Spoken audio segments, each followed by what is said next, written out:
Bloque 2, Anita, vamos a hablar de una peli, dijimos. Sí, esta parte me entusiasma. Sí, ¿no? Sí. A mí también. Es una de las pelis que más me gustan. Estamos hablando de El Cisne Negro. ¿La viste?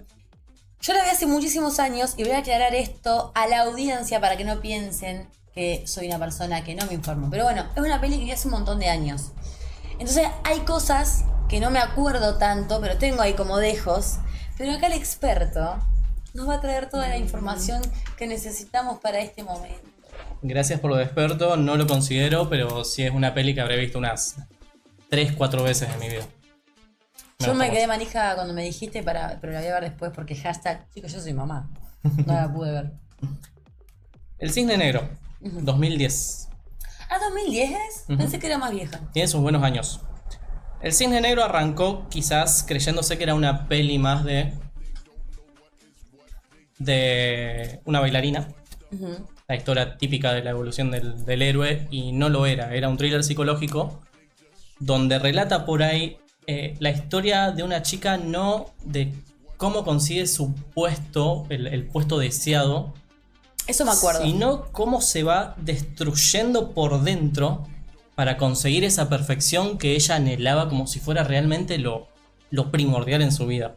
Claro, como que esa perfección terminó siendo su mochila. A tal punto que, bueno, si no la vieron, tiene 15 años la película, termina siendo su carga final. La mochila, digamos, que la aplasta. Claro. Sería...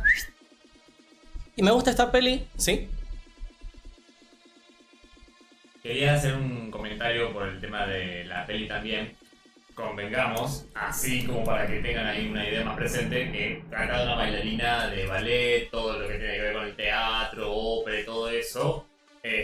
No es dato menor que todo ese mundillo tiene una exigencia, pero brutal, y una competencia interna de ay, mi vida, que te vaya bien, rompete una pierna. Y te la retruco. Hermosa. ¿Sabes cuál fue una de las inspiraciones más grandes? Cuéntame. ¿De la peli? Blue Sky. Es una película de animación asiática donde relata la vida de una chica que era K-popper.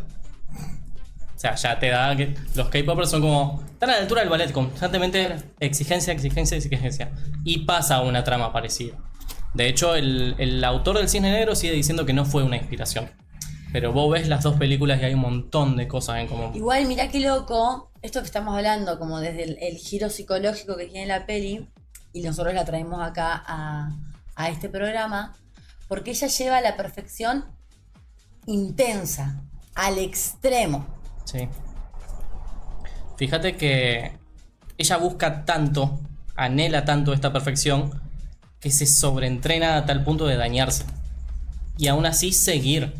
Obviamente hay una gran influencia en ella, que es la madre, que era bailarina y estaba frustrada por no haber conseguido sus objetivos. No proyecten los sueños en sus hijos. Es algo que se da muchísimo. De padres que terminan teniendo un hijo y mira, yo no pude vivir mi vida, quiero que mi hijo la viva, y por ahí tratás de inculcarle algo. A mí me pasaba mucho cuando yo patinaba. Había un chico que tenía mucho talento. Y era el padre el que estaba atrás obligándolo a entrenar, a tal punto de extorsionarlo con sushi. Y le decía, mira, Pepito, si te llega a salir tal cosa, te llevo a comer sushi. Y el pibe se ponía hasta que lo sacaba porque quería sushi. Y era el padre. El pibe se terminó frustrando, se cansó de patinar porque no era en el fondo lo que le gustaba. Sí. Lo que quería era disfrutar, no competir y ganar. Qué cheto igual el sushi, a mí me daban caramelos. Era otra época.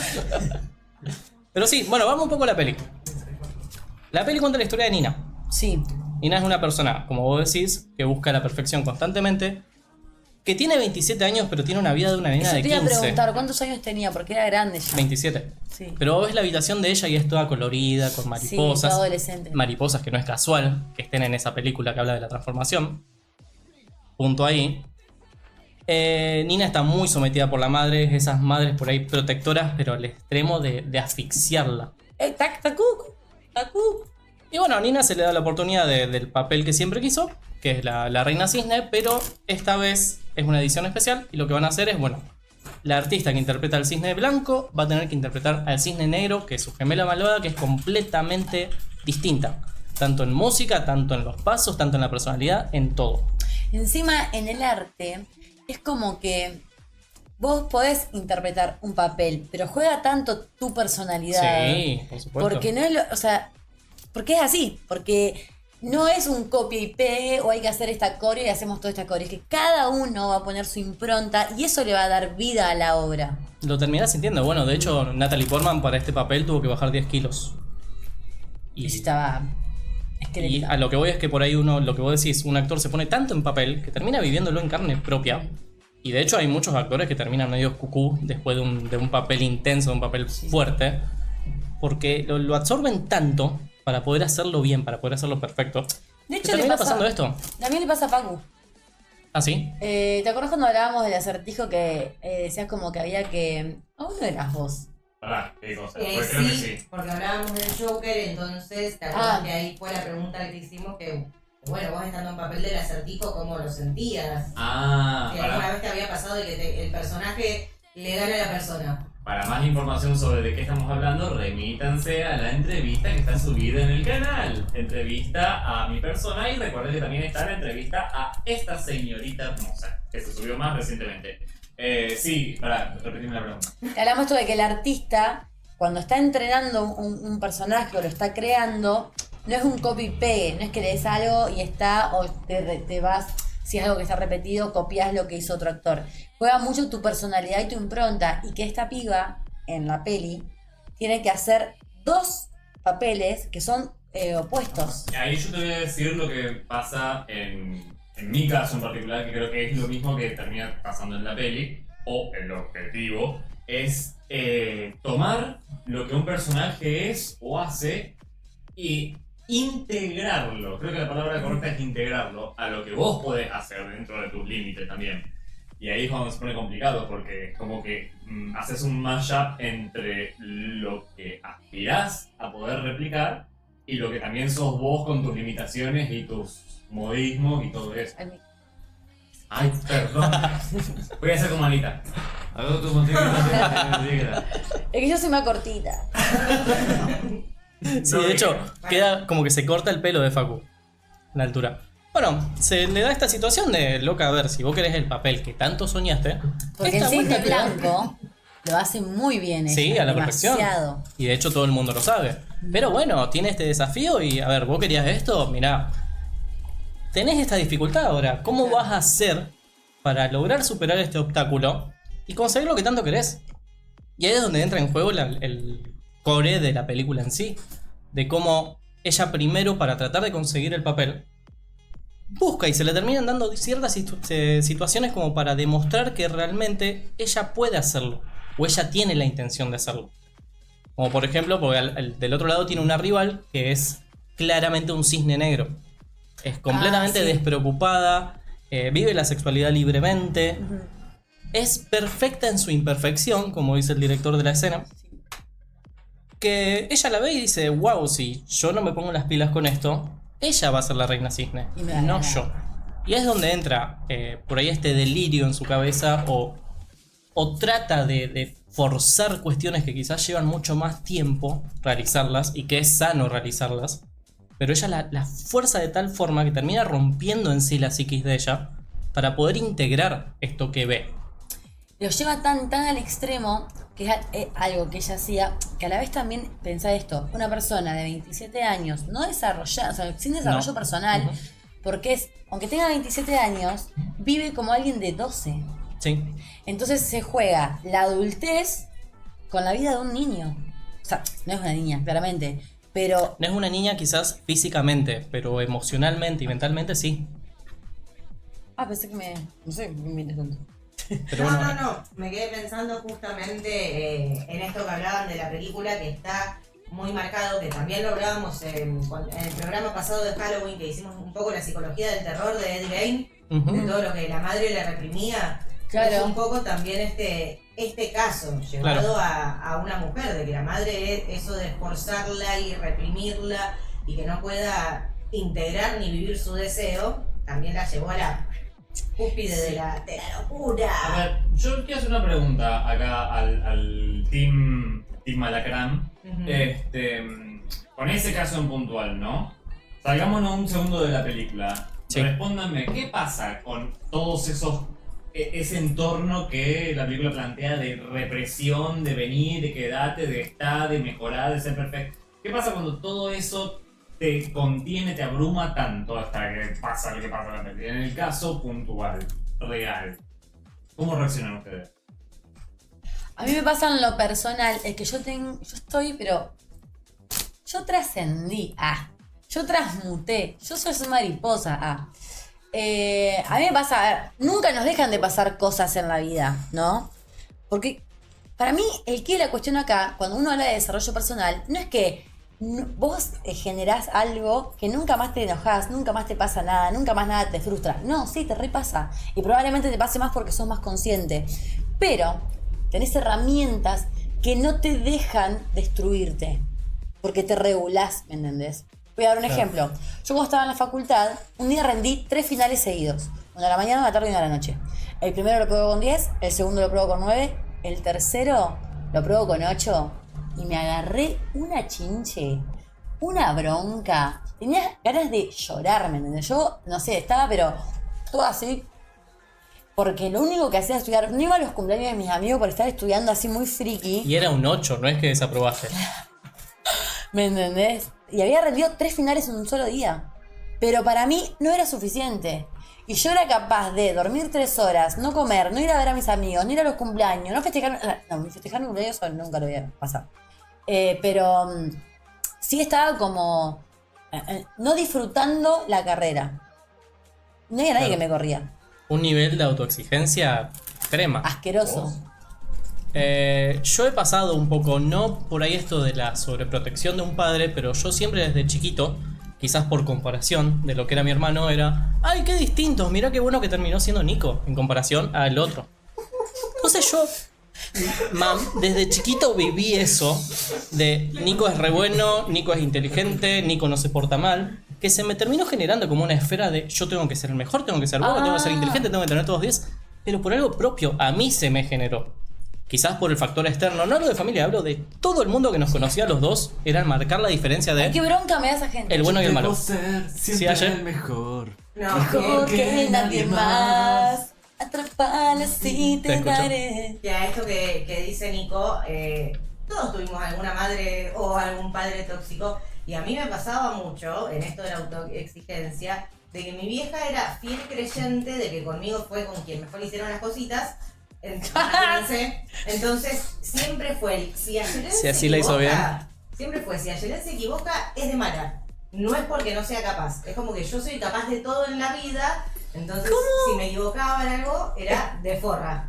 Entonces ahí es como la autoexigencia de no, yo no me puedo equivocar porque si me equivoco es de maldita, no que no pueda. Así. Le mandamos un beso, mami. Pero me pasaba eso y yo solo era el que decía no, tengo que sacar todos 10, me tengo que portar bien y a la vez yo hacía todo lo que se me pedía.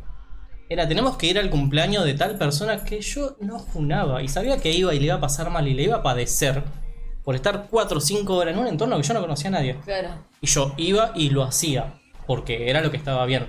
Hasta que en un momento, adolescencia, obviamente, me rebelé contra eso. O sea, no es que era una niña, un cisne blanco, pero un poco lo tenía eso de exigirme a mí mismo, no mis padres. Mis padres. Y ahí me empecé a revelar un poquito de tenemos que ir a tal lugar. No, yo no quiero, yo me quiero quedar acá. Y Claro. pero te vas a quedar solo. Me quedo solo, me encanta estar solo a mí. Claro. Entonces empecé como a por ahí. Frecuentar un poquito más el lado oscuro de mi propia vida. Y encontrarme por ahí con que no era algo malo, que era algo necesario, era bueno. Y podía encontrar un montón de otras cosas. Tienen que seguir hablando mientras le... Sí. Ay, volver al cisne. Pensé que era el mensaje de alguien. Pero sí. Bueno, yo ¿qué es lo que vi, le sí. pasa a esta chica de 27 años? Porque la mamá la protege y la sobreprotege, ¿no? Pero ella está inmersa en un mundo de adultos. Entonces, en ese mundo de adultos pasan cosas y donde aparece el deseo, porque donde entra la sonrisa, ya saben ustedes cómo es la historia. Y ella ahí es donde empieza como a tiki, se le Hacer empieza a clic. desconectar los cables, porque empieza a sentir su lado adulto, súper nuevo, para sus 27 años, Ujú. a un mundo que le exigía que sea adulta, con una vida que nada que ver, y cuando este mundo adulto le pide, saca tu lado oscuro. Y su lado oscuro eran cosas tan básicas como conocer tu cuerpo. Como besar. Besarme, exactamente. Totalmente. Una especie de adolescencia tardía. Mal, requetelas. Bueno, ¿y qué suele pasar en la adolescencia? Vos tenés ciertos Yo a los pares. 30 años, requetelas. Vos cuando sos adolescente tenés ciertos pares que admirás. Sí. De hecho, es como que terminás como pensando más como tribu que como Y un sí, pensamiento individual. Los adolescentes son muy fáciles de manipular. Ah, creí que había pasado algo. Y acá es lo que se le da a Nina, de que empieza a ver su compañera, Lily. Lily encima es el nombre de una flor que es muy estrambólica, muy bella. Y Lilith. Y Lilith. No creo que haya sido casual ese nombre. Pero bueno, la empieza a ver y a decir... Acá tenemos a la Produ bastante contenta con la actriz, me parece. Empieza a ver en ella todo lo que ella desea tener. Quizás para conseguir el papel o quizás porque ya está notando de que lo necesita en su vida. O el mismo cuerpo se lo está pidiendo. Y entra como a fantasear y a flashearla de situaciones que no son reales. La empieza a ver en todos lados. Y hay algo en esta película que me encanta que tiene que ver con los espejos. De la cantidad de espejos que aparecen y cómo son tan importantes. Que es como un tercer personaje el espejo en sí. Porque ella empieza por ahí a notar situaciones de cómo se le va fragmentando la personalidad y por ahí se ve ella buena en el espejo mientras se está cortando las uñas y levanta la mirada y la tiene toda la cara transformada clavándose la tijera. Ay, sí, mal. Y empieza como a temer porque se le está integrando en ella misma esa, no personalidad, pero ese lado B de su vida. Y empieza a temerle, por eso lo empieza a ver únicamente en espejos al principio. Que encima, ese lado B que ella ve, es su deseo. ¿Sí? Es su deseo reprimido. Y es su No sé qué inconsciente tal. a la vez, Por eso, queriendo salir. yo, un ejercicio que doy mucho en coaching, que capaz que no te hace sentido al principio, o quizás contándoselos ahora sí, pero cuando uno está medio perdido y se mira al espejo, está bueno agradarse cuando se ve, está bueno que lo que ves en ese espejo a vos te guste, te resuene, porque es como un disparador, y si no te gusta, también tenés que mirarte para ver qué vas a modificar. Porque hay veces que no todo, o sea, modificar internamente es un laburazo, pero no siempre tiene que partir de adentro. Por ahí podemos ir de afuera hacia adentro, porque es un poco más fácil. Entonces, a ver, cuestiones de la estética, de la ropa, de, no sé, de lo físico. Es como encontrar un orden desde el afuera. Lo que está pasando en esta piba es que cuando se ve al espejo, además de que no, o sea, que ve su deseo y lo desconoce, o le tiene miedo porque nunca se acercó, porque vive como una niña también.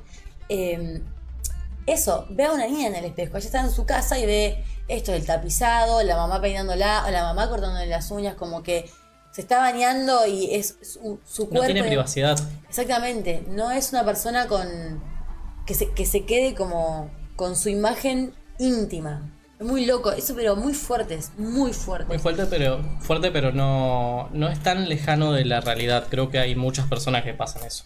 Sí.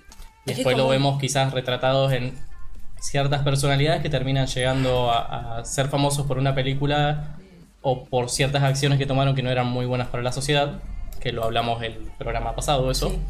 Pero bueno, es algo que se genera. Es una realidad que obviamente habrá cambiado en este tiempo, pero pasa. Y a la piba esta le destruyó la personalidad. Y fíjate cómo no hacer los duelos y los desarrollos en los momentos correspondientes. Correspondiente me refiero a que lo que vivís en la adolescencia, tiene que ser en la adolescencia, ¿me Sí. entiendes? Bueno, podés a los 30 actuar como un pito de 15. O sea, sí, que podés, pero dale. Y no es lo mismo lo que vas a aprender a los 15 viviendo eso que lo que vas a aprender a los 30. Se nos adelanta el público. ¿Quieren hablar de la película? ¿Volvemos? Pues Es que, a ver, permiso. Tenemos un bloque entero para llegar al final de la peli, Pero chicos. estamos hablando de Pero eso. ya estamos casi. Ah, sí, se pasó. No, el tema de todo lo que veníamos desarrollando de la película, de cómo proyectaba sobre Mila Kunis, no me acuerdo el nombre del personaje, Lily. sobre Lily, cómo proyectaba y estaba su deseo, y aparte que no dijeron lo más importante, que es una de las mejores escenas lésbicas que vi en la vida, en esa película. No me sorprende que te hayas quedado con eso. Sí, Of sí. course, fue lo primero que me acordé. Gente, por favor, que aparte encima vos estás viendo la escena, perdón los spoilers, pero estás viendo ¿A la qué? escena y está como pum para arriba y de repente... ¿Era todo su imaginación? No, ¿cómo? Mal. No se entendía. Se veía a ella misma y aparte no es casual la pose que tenía, porque en realidad ella se estaba dando autoplacer. Claro, sí, boquita abajo. Exactamente, y era negro. esa pose en la que ella estaba. Me estaba conociendo a Dios. Pero bueno, yendo a todo esto de que era justamente la proyección de todo su deseo y lo que tenía guardado, quiero que vayamos un poco sobre el final de la película, porque quien no la vio ya pasaron 15 años, donde Y más. yo creo que la primera vez que la vi a la película me quedé como, ¿qué pasó acá? ¿Qué onda? Me costó mucho entenderlo y creo que de hecho lo voy a entender ahora. Bien, Finalmente ella consigue el papel, lo consigue. empieza a tratar de integrar esta otra personalidad que a ella se le aparece y que la tiene que tener.